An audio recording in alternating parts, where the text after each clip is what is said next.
Welcome to TCIIT. Subscribe my channel for more videos and do not forget to press the bell icon. Hello everyone, welcome to TCIIT। मेरा नाम है गौरव सचदेवा और हमारा जो session चल रहा है वो चल रहा है प्रोग्रामिंग इन सी के ऊपर। और आज की इस वीडियो में जो हम टॉपिक कवर करेंगे वो होगा वेरिएबल्स और डाटा टाइप्स के बारे में। तो सबसे पहले हम करते हैं वेरिएबल्स। बेसिकली वेरिएबल्स क्या होते हैं? वेरिएबल्स हम कह सकते हैं variable is a name given to a temporary memory storage area, कि मतलब कि कोई भी चीज़ हमने स्टोर करवानी है उसके लिए हम वेरिएबल्स यूज़ करते हैं। ठीक है। अब फॉर एग्जांपल अगर मैं स्कूल टाइम की बात करूं, स्कूल टाइम में जब हमें मैथ्स की क्लास लगती थी, मैथमेटिक्स की, तब हम कुछ ना कुछ ऐसे सम्स करते थे जहाँ पर सपोज करते थे late x is equal to 0, y is equal to 100 and say z is equal to x plus y. ठीक है। ये जो x y z ये क्या है? ये वेरिएबल्स होते थे। हम यहाँ पर एक्चुअल में जहाँ जहाँ x और y लग रहा है, ठीक है, वहाँ पर हम x और y को प्लस नहीं कर रहे हैं, x और y के अंदर पड़ी वैल्यू को प्लस कर रहे हैं। ठीक है। अब हमें C में या C++ में या किसी भी प्रोग्रामिंग लैंग्वेज में वेरिएबल्स की ज़रूरत क्यों पड़ती है? बेसिकली हमने जब यूज़र से वैल्यू लेनी है उसको कहीं ना कहीं तो रखेंगे ना। अब जिस जगह पे उस वैल्यू को रख रहे हैं उस जगह को एक नाम दे देते हैं, ताकि जब भी मुझे उस वैल्यू को कॉल करना है, कॉल करने के लिए उसकी कोई आइडेंटिटी तो होनी चाहिए ना। जैसे एक ग्रुप है, एक ग्रुप में बहुत ज़्यादा लोग हैं, ठीक है। अब किसी एक पर्टिकुलर पर्सन को आपको बुलाना है, ठीक है। अब आपको जब तक उसका नाम ही नहीं पता होगा आप उसको कैसे बुलाओगे?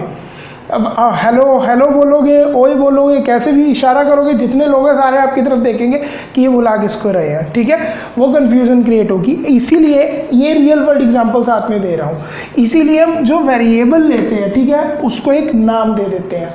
ठीक है। कोई भी वैल्यू मैंने स्टोर करवानी है, ठीक है, चाहे वो वैल्यू कोई भी हो, चाहे वो न्यूमेरिक हो, ठीक है, मतलब कोई नंबर वाली वैल्यू है, चाहे मैंने किसी का नेम स्टोर कराना है, मतलब कि कोई कैरेक्टर वैल्यू स्टोर करवानी है, ठीक है, उसको मैं एक वेरिएबल में स्टोर करवा दूंगा। ठीक है। तो वो चीज़ होती है वेरिएबल। होप आपको ये चीज़ समझ आ गई होगी। वेरिएबल्स और डाटा टाइप्स, ये बेसिकली दो चीज़ें हैं जो कि साथ साथ में चलती हैं। ठीक है।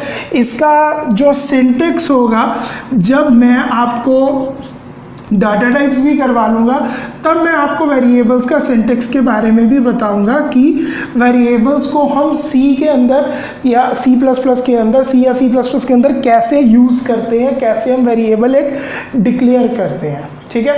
दोबारा से रिपीट कर रहा हूँ, वेरिएबल कुछ नहीं है, कोई पर्टिकुलर वैल्यू को स्टोर करवाने के लिए, ठीक है, स्टोर करवाने के लिए उस लोकेशन को हम एक नाम दे देते हैं। और वो वैल्यू कुछ भी हो सकती है, कोई चाहे नंबर हो, चाहे किसी का नाम हो, कुछ भी वो वैल्यू हो सकती है। ठीक है। तो उसी को हम वेरिएबल बोलते हैं। अब यहाँ पर भी जैसे देखिए z is equal to x plus y लिखा है, यहाँ पर x और y की जो वैल्यू होगी उसको मैं स्टोर करवा रहा हूँ। तो ये चीज़ थी सारा। ठीक है। एक बार आपको इसकी मैं डेफिनेशन भी लिखवा देता हूँ सारी। एक चीज़ और याद रखना कि वेरिएबल में जो भी डाटा स्टोर होता है वो टेम्परेरी होता है। ज़रूरी नहीं है कि एक बार आपने जो वैल्यू स्टोर करवा दी वो वैल्यू वही रहेगी। बाद में आप वैल्यू को चेंज भी करवा सकते हैं, चाहे आप प्रोग्राम जब डिज़ाइन हो रहा है तब या प्रोग्राम रन हो रहा है तब, किसी भी टाइम पे वो वेरिएबल की वैल्यू चेंज भी हो सकती है। ठीक है। इसमें जो वैल्यू स्टोर होती है वो टेम्परेरी वैल्यू स्टोर होती है। अभी सपोज करो यहाँ पर मैंने x लिया, उसकी वैल्यू 0 कर दी, कल उसके बाद मैंने कर दिया, बाद में लिख दिया x is equal to x plus 3, मतलब कि x की जितनी वैल्यू उसमें 3 और ऐड हो जाए तो x की वैल्यू 3 हो जाएगी। या मैंने बाद में सीधा x इज इक्वल टू 10 कर दिया, x की वैल्यू 10 हो जाएगी। और जो लेटेस्ट वैल्यू होगी वेरिएबल की उसके अकॉर्डिंग आगे वर्क चलेगा। ठीक है। इसमें हमने जैसे कि C में कुछ भी यूज़र से वैल्यू लेनी होती है, से मैंने कोई सॉफ्टवेयर ऐसा बना रहा हूँ, प्रोग्राम बना रहा हूँ, से यूज़र से मैंने पूछना है कि उसका नाम एंटर करे और उसकी एज एंटर करे, ठीक है। अब वो नाम और एज जो भी एंटर करेगा उसको कहीं ना कहीं तो हमें सेव करवाना ही है। जिस जगह पे मैं उसको सेव करवाऊंगा उस जगह को एक मैं नाम दे दूंगा। जो सेव करने का काम है वो सारा कंपाइलर का है, सिर्फ हमने एक काम करना है, मेन नाम दे देना है, वो ऑटोमेटिकली उसमें वो उस चीज़ को सेव कर देगा, ठीक है। जब हम इसका सिंटेक्स करेंगे तब आपको ये चीज़ और क्लियर हो जाएगी। सिंटेक्स करने के लिए मुझे आपको डाटा टाइप्स के बारे में भी बताना पड़ेगा, बट उससे पहले मैं आपको डेफिनेशन लिख के दे देता हूँ वेरिएबल्स की कि प्रॉपर, ताकि आप उसको अच्छे से दोबारा समझ सकें। तो ये definition, a variable is a temporary memory storage area, और in other words a variable is a name given to a temporary memory location that has been use to store any value. ये आपको easy करके मैंने definition बता दी है। अब variable को declare करने के, डिफाइन करने के कुछ रूल्स भी होते हैं। वो जो रूल्स हैं सेम एज ऑफ आइडेंटिफायर्स। अगर आपको वो रूल्स जानने हैं दोबारा तो मेरा जो इंट्रोडक्शन है, सी का इंट्रोडक्शन वाला वीडियो, आप वो चेक कर लीजिए, उस पर मैंने आइडेंटिफायर्स के रूल्स भी बताए हुए हैं, ठीक है। वही सेम रूल्स वेरिएबल्स के लिए भी लगेंगे। तो ये तो थे वेरिएबल्स। अब हम करते हैं डाटा टाइप्स। हम जानेंगे कि डाटा टाइप्स क्या होती हैं। Data type represents the type of data which we are using, ठीक है।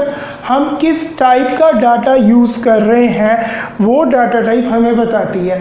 सी में हमें ये चीज़ मेंशन करनी पड़ती है कि जो भी वैल्यू मैं ले रहा हूँ यूज़र से वो किस तरह की वैल्यू है, ताकि जो कंपाइलर है आगे वो उस वैल्यू के साथ अकॉर्डिंगली वर्क कर सके। अगर मैं रियल वर्ल्ड एग्जांपल लूँ, हम लोग ह्यूमन बींग्स हैं, हमें ये चीज़ सोचने की ज़रूरत नहीं पड़ती, हमारे ब्रेन में ऑटोमेटिकली ये चीज़ बनी हुई है, इसलिए हम इसकी तरफ कहीं पर ध्यान नहीं देते। अगर जैसे किसी ने दो नंबर्स बोला मुझे कि दो नंबर्स दिए, ठीक है, उसको मैंने टोटल करके बता दिया। अब मुझे यहाँ पर चेक नहीं करना पड़ा जो उसने वैल्यू दी वो न्यूमेरिक है या कैरेक्टर्स है, ठीक है। यहाँ पर हमें बताना पड़ता है कंपाइलर को कि हम जो वैल्यू दे रहे हैं उसको वो क्या है, कौन सी वैल्यू है, ठीक है। टाइप ऑफ डाटा, ठीक है, कौन सा, और जो डाटा टाइप है वो बताती है, वो एक तो टाइप ऑफ डाटा बताएगी, दूसरा बताएगी साइज कि वो कितनी मेमोरी ऑक्यूपाई करेगा, ठीक है, कितनी स्पेस वो ऑक्यूपाई करेगा डाटा को स्टोर करने के लिए, ठीक है। अब रियल वर्ल्ड में जैसे अगर मैं मार्केट में जा रहा हूँ, ठीक है, मैं कोई लिक्विड चीज़ लाऊंगा तो उसको पॉलीथिन में या स्टील के किसी वेसल वगैरह में लेके आऊँगा। जैसे मैं दूध लेने जा रहा हूँ मार्केट से, उसको या तो पॉली बैग में लेके आऊँगा या से स्टील का कोई बर्तन होता है, ठीक है, या जिसमें वैसा कोई बर्तन जिसमें दूध लीक ना करे, ठीक है, वो चीज़। अगर मैं किसी कपड़े के बैग में, ठीक है, अगर मैं दूध डालूंगा सारा का सारा दूध निकल जाएगा, ठीक है। इसीलिए हमें बताना पड़ता है सिस्टम में, सी में, प्रोग्रामिंग में कंपाइलर को कि हम किस तरह का डाटा जो है यूज़ कर रहे हैं वैल्यू को स्टोर करवाने के लिए। अब जो डाटा टाइप है वो फर्दर आगे कुछ तरह की होती है, वो हम बताएंगे। जो पहली डाटा टाइप है वो है प्राइमरी, इसको हम प्राइमरी भी बोल देते हैं या इसको हम फंडामेंटल भी बोल देते हैं, ठीक है, एक ही चीज़ है। सेकंड इसमें जो आएगी वो आएगी डेराइव्ड। डेराइव्ड को हम सेकेंडरी डाटा टाइप भी बोल देते हैं। और तीसरी जो लास्ट इसमें आएगी वो आएगी user defined data type. User defined मतलब कि जिसको यूज़र खुद डिफाइन करता है। अब आगे फर्दर प्राइमरी में भी अलग अलग टाइप की डाटा टाइप्स आएंगी। सबसे पहली जो आएगी प्राइमरी के अंदर वो आएगी इंटीजर। इंटीजर के बाद में आएगी इसमें रियल, या जिसको हम फ्लोटिंग भी बोल देते हैं। उसके बाद आएगी इसमें कैरेक्टर। कैरेक्टर के बाद लास्ट में इसमें आएगी वॉइड। ये अलग अलग डाटा टाइप्स हैं। अब इंटीजर के अंदर जो आती हैं वो हैं int,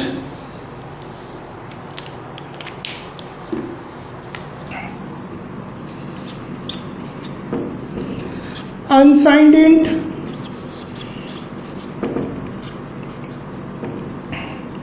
short int, unsigned short int,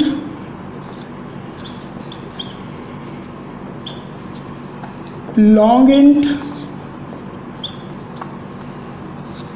unsigned long int.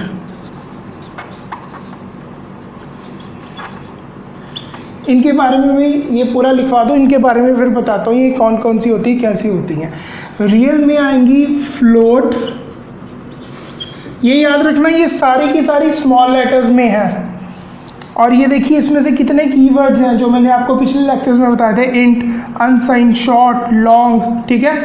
Float, double, long double. Character में आएगी कैर या अनसाइंड कैर। वॉइड अकेली एक डाटा टाइप है, इसका मतलब होता है एम्प्टी, खाली, ठीक है। ये बेसिकली हम फंक्शंस के लिए यूज़ करते हैं। जब ये फंक्शंस करेंगे तब इस डाटा टाइप के बारे में मैं आपको समझाऊंगा।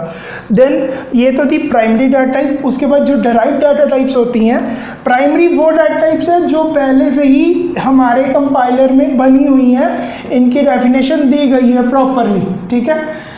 डेराइव डाटा टाइप्स वो डाटा टाइप्स है जो प्राइमरी डाटा टाइप्स को मिला के बनाई गई होती हैं, ठीक है। जो यूजर डिफाइंड और प्राइमरी डाटा टाइप्स का मिक्सचर होता है, बेसिकली 2000 डेराइव डाटा टाइप्स।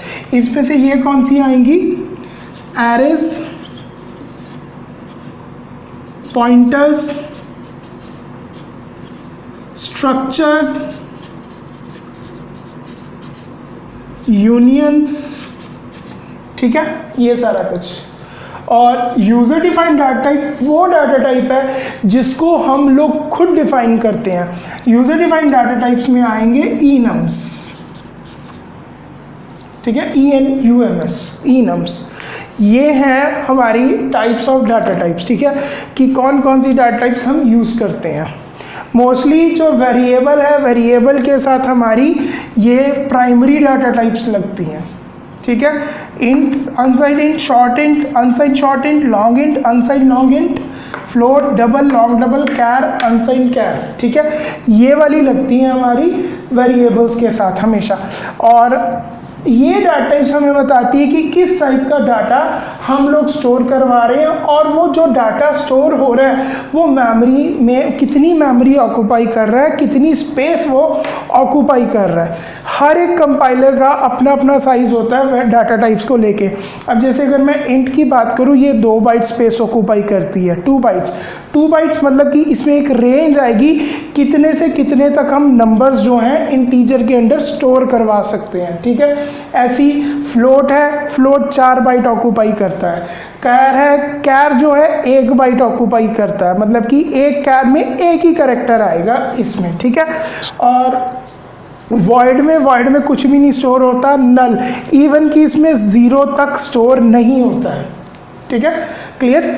और अब इंट, अनसाइंड इंट, इनके बारे में जितनी इनकी रेंज है, रेंज कैसे निकालनी है, कितनी कितनी ये मेमोरी ऑक्यूपाई करते हैं, उसका एक टेबल बना रहा हूँ मैं, चार्ट बना रहा हूँ। चार्ट बना के फिर मैं आपको कैसे इसकी मेमोरी निकालनी है वो सारा एक्सप्लेन करूँगा।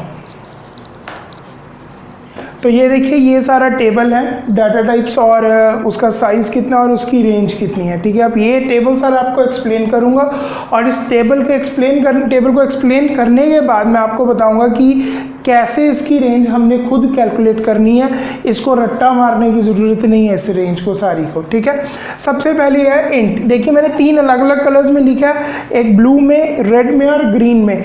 जो ब्लू कलर वाली है वो सारी इंटीजर टाइप है, और जो रेड वाली है वो सारी रियल है, फ्लोटिंग है, और जो ग्रीन में वो कैरेक्टर है। आपको मैंने पिछले वीडियो में कॉन्स्टेंट्स के बारे में बताया था ठीक है, कि इंटीजर कॉन्स्टेंट्स कौन से होते हैं, ये भी वैसी वैल्यूज़ होती हैं। बस ये है कि अगर ये वेरिएबल के साथ आ रहे हैं तो ये इसको हम चेंज कर सकते हैं। ठीक है, इंटीजर इंट जो है, जो ब्लू कलर वाले हैं ये सारे इंटीजर में है, मतलब कि ये विदाउट डेसिमल प्लेसेस आएंगे, नेगेटिव भी हो सकते हैं और पॉजिटिव भी हो सकते हैं। जो इंट है वो 2 बाइट्स ऑक्यूपाई करता है। ये नॉर्मल जो हमारे कंपाइलर हैं, ठीक है, उनके अकॉर्डिंग साइज़ बता रहा हूँ, कुछ कंपाइलर में साइज़ का फ़र्क भी आ सकता है। ठीक है, इंटीजर में 2 बाइट ऑक्यूपाई करता है और इसकी रेंज है -3 to 768 से लेकर 3 to 767 तक। अब ये रेंज क्या है, मतलब अगर आप कोई भी वेरिएबल ले रहे हो वो एज एन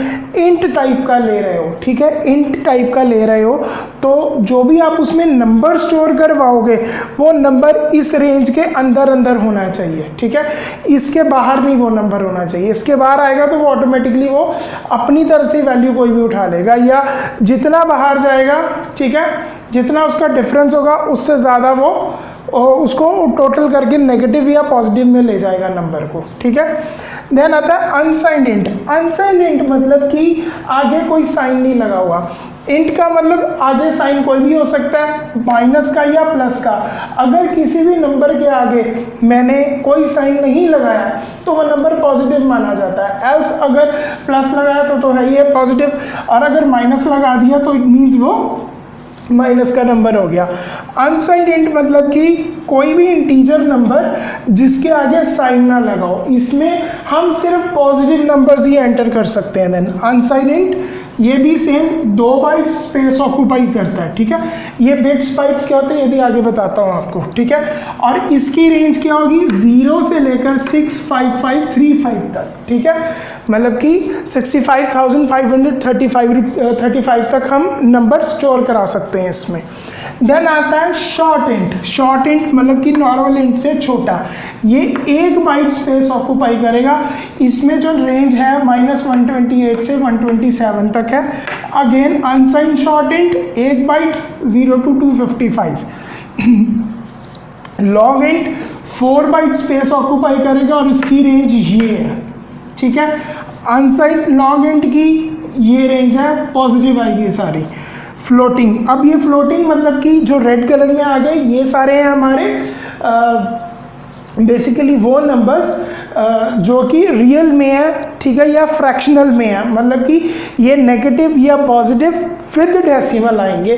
फ्लोट है 4 बाइट ऑक्यूपाई करता है, और ये देखिए जो रेंज दी है मैंने अकॉर्डिंगली दी है 3.4 × 10 raised to power -38 to 3.4 × 10 raised to power 38। मतलब इसमें डेसिमल नंबर आ सकता है इस रेंज के अंदर अंदर। ठीक है, डबल 8 बाइट ऑक्यूपाई करता है, लॉन्ग डबल 10 बाइट ऑक्यूपाई करता है, साइज उतना ही बढ़ रहा है उसका। कैर 1 बाइट ऑक्यूपाई करता है स्पेस -128 से 127 तक। अब आप सोच रहे होंगे करेक्टर में तो मैंने बोला था कि अल्फ़ाबेट्स वगैरह स्टोर करा सकते हैं या स्पेशल करेक्टर्स, ठीक है, तो इसमें नंबर्स क्यों दे रहा हूँ मैं। बेसिकली जो करेक्टर्स हैं, ठीक है, करेक्टर्स में हम कोई भी स्पेशल करेक्टर स्टोर करवा सकते हैं, उसमें चाहे नंबर्स है चाहे अल्फ़ाबेट्स है, ठीक है, चाहे कोई स्पेशल सिंबल है कीबोर्ड के ऊपर। और बेसिकली जो भी इसमें हम स्टोर कराएंगे सिंगल कोट्स में, अगर मैं एक सिंगल कैर ले रहा हूँ, और अगर मल्टीपल कैर वो एरे की फॉर्म है वो आगे करेंगे, ठीक है, तो वो डबल कोट्स में स्टोर कराएंगे। ठीक है, अगर कोई भी वैल्यू मैं कैर में स्टोर कराता हूँ विदाउट सिंगल कोट्स, ठीक है, सिंगल वैल्यू की बात कर रहा हूँ, विदाउट सिंगल कोट्स, अगर मैं ऐसी कोई भी वैल्यू स्टोर करवा रहा हूँ तो वो उसकी एस्काई वैल्यू रिटर्न करेगा मुझे। ठीक है, हमारे कीबोर्ड पे जितनी भी आप कीज़ देखते हो ना, हर एक की एक एस्काई वैल्यू होती है। ठीक है, जैसे ए की 65 होती है, तो वो उसके अगेंस्ट जो भी एस्काई वैल्यू होगी या करेक्टर होगा जो भी उसके अगेंस्ट वो शो करेगा। ये जब हम आउटपुट्स अपनी मैसेज कैसे आउटपुट प्रिंट कराना है तब हम करेंगे, जब ये हम कर लेंगे उसके बाद आपको ये स्काई कोड कैसे कैर के अगेंस्ट करवाना है हमने प्रिंट, ये मैं आपको प्रैक्टिकली भी करके दिखाऊंगा। ठीक है, फिलहाल अभी आप इसकी रेंज याद रखिए, कैर की है -128 से 127 तक और अनसाइंड कैर की है 0 to 255 तक। तो अब मैं आपको एक छोटी सी एग्जांपल बताता हूँ, ये इंट और अनसाइंड इंट की दोनों की हमने रेंज कैसे निकाली है, बाकी की आप खुद रेंज निकाल के देखिएगा।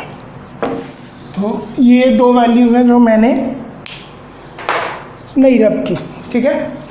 अब मैंने आपको जैसे बताया था कि हमारे जो कंप्यूटर है उसके अंदर जो भी डाटा स्टोर होता है वो एक तो बताया था बिल्कुल फर्स्ट लेक्चर में बाइनरी फॉर्म में स्टोर होता है, ज़ीरोज़ और वंस, ठीक है। जो यहाँ पर हम रेंज कैलकुलेट करते हैं, ठीक है, या जैसे मेमोरी कैलकुलेट करते हैं वो बिट्स या बाइट्स की फॉर्म में कैलकुलेट करते हैं, ठीक है। जैसे रियल वर्ल्ड में KG, grams, kilos and grams या मीटर, सेंटीमीटर, किलोमीटर्स, ठीक है, रुपया, पैसा, वैसे ही कंप्यूटर में हमने कुछ भी अगर मेमोरी चेक करनी है वो बिट्स और बाइट्स की फॉर्म में होती है। बेसिकली 1 बिट का भी छोटा, बाइट का भी बड़ा। Basically 1 byte is equal to 8 bit या 8 बिट्स, ठीक है। एक बाइट में 8 बिट्स होते हैं, ठीक है। तो उसी के अकॉर्डिंगली ये इन्होंने रेंज निकाली है, ठीक है। अब यहाँ पर अगर मैं इंट की बात करूँ, अब जैसे इंट है हमारा 2 बाइट्स, ठीक है। मैंने बताया था 1 byte is equal to 8 bits, मतलब कि ये 2 बाइट्स है, तो ये 8 और 8 टोटल कितने हो गए 16 बिट्स। तो इसको मैं करूँगा 2 रेज़ टू पावर 16 माइनस 1, ठीक है। 16 माइनस 1 हो गया 2 रेज़ टू पावर 15, ठीक है। अब 2 को मैं 15 बार, -1 करना ज़रूरी होता है इसमें, ठीक है। 2 को मैं 15 बार डबल करूँगा, ठीक है। इसे 0, उसके बाद 2, उसके बाद अगर आपको कन्फ्यूज़न हो रही है तो उसमें 16 कर सकते हो। फिर आप 16 को ऐसे 16 -1 नहीं करना, तो 0 के बाद 1 को डबलिंग कर दो। फिर आप 1 का 2, 1 + 1 is 2, 2 + 2 is 4, 4 + 4 is 16, 16 + 16 32, 32 + 32 64, 64 और 64 128, उसके बाद 256, देन 32768। ये देखिए ये रेंज निकल गई। अगर मैं इसको कैलकुलेट करूं, अगर आपको ऐसे करना है 16 की तरह करना है तो 0 1 2, और अगर ऐसे करना है 16 - 1 मतलब कि 2 रेज़ टू पावर 15, तो आप ये 1 मिस कर दोगे बीच में। वैसे आप ऐसे कंफ्यूज होगे तो 2 रेज़ टू पावर 16 ऐसे ही हम डबलिंग करेंगे इसकी, ठीक है। 0 1 2 3 ये हम काउंट कर लेते हैं। 1 2 3 4 5 6 7 8 9 10 11 12 13 14 15 और ये 16th निकल गई हमारी 32768, ठीक है। -32768 से लेकर 32767। अब यहाँ पर -1 क्यों किया? 32768 बीच में एक 0 भी होता है ना, ठीक है ना, इसलिए वो -1 कर मैंने वहाँ से एक डिजिट कम कर दिया, ठीक है। 0 to 3767, ठीक है। और जब मैंने किया अनसाइड इंट, उसमें कोई भी मतलब कि नेगेटिव नंबर नहीं आएगा, तो 32768 को प्लस कर दूंगा 32767 के साथ, उसका टोटल आएगा 65535, मतलब कि 32768 32767 5 13 15 5 65535, ठीक है। ये आंसर आ गया। तो इस तरीके से हम निकालते हैं इनकी रेंज। अब जो बाकी रेंजेस हैं वो भी आप निकाल के देखोगे इसमें, ठीक है। होप ये आपको क्लियर हो चुका होगा। अब मैं आपको बाकी जो डाटा टाइप्स हैं उनके बारे में बताता हूँ। प्राइमरी डाटा टाइप्स वाला टॉपिक क्लियर हो गया। जो रह गई बाकी हमारी रिमेनिंग सेकेंडरी डाटा टाइप या डिराइव्ड डाटा टाइप्स, जिसमें थे एरेस, पॉइंटर्स, स्ट्रक्चर्स या अपना यूनियंस, ठीक है। ये जैसे जैसे हमारा टॉपिक आएगा वैसे वैसे ये वाले टॉपिक्स भी हमारे कवर होंगे, ठीक है।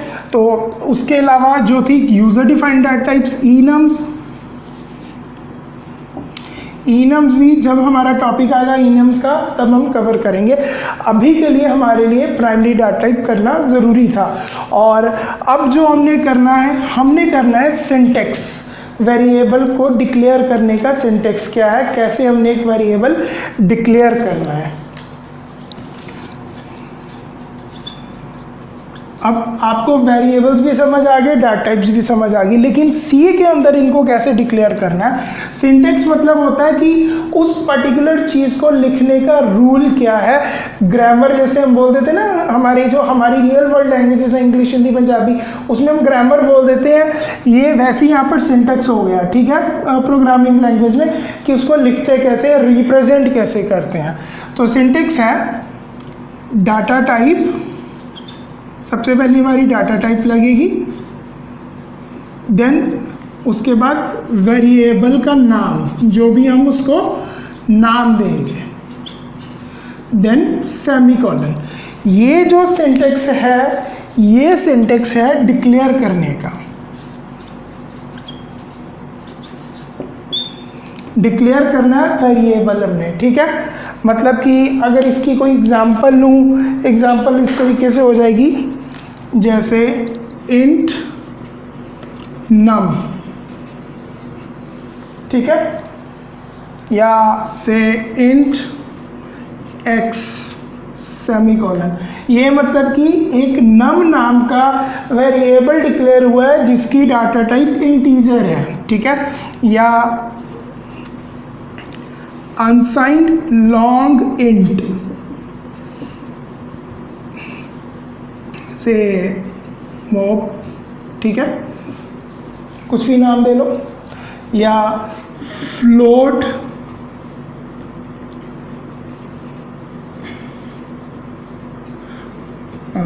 T_sal, T_sal मतलब कि टोटल सैलरी, ये अपनी तरफ से नाम दे रहा हूँ, ठीक है। कैर सी, ये कुछ एग्जांपल्स होगी डिक्लेयर करने की, ठीक है। अगर हमने वैल्यू देनी है इसको, वैल्यू कैसे देंगे, वैल्यू हम इस तरीके से दे सकते हैं इसमें,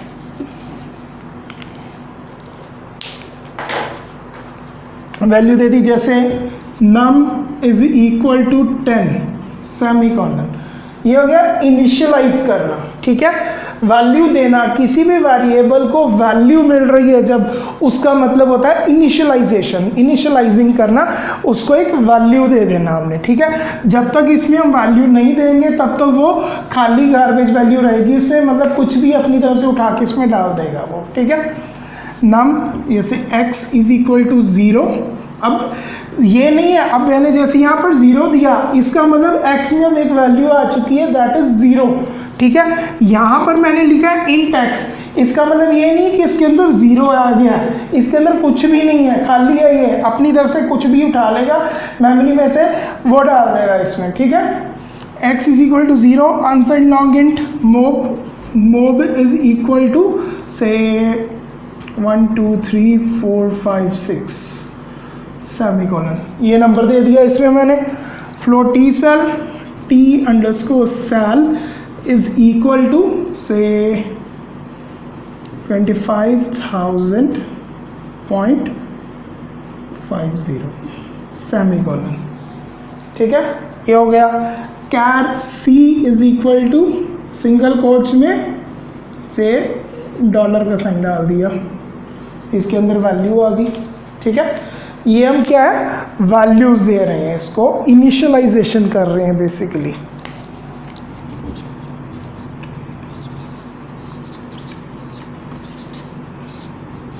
और तो ये सारी चीज़ हम इकट्ठी भी कर सकते हैं, डिक्लेरेशन और इनिशियलाइजेशन एक साथ। वो कैसे, वो उसका सिंटेक्स होगा इस तरीके से, ठीक है। इसका सिंटेक्स जो है वो यहाँ मैं लिख देता हूँ, variable name is equal to value. एक चीज़ याद रखना, जब भी आप वेरिएबल को वैल्यू दे रहे हो, इनिशियलाइजेशन कर रहे हो, उससे पहले वेरिएबल डिक्लेयर होना ज़रूरी है। ये ना हो कि वो डिक्लेयर हुआ ना हो और आप डिक्लेयर हुआ ना हो, आप उसको वैल्यू दे रहे हो, ठीक है, तो कंपाइलर जो है एरर दे देगा उसमें। और अगर ये इकट्ठा करना है सारा, देन डाटा टाइप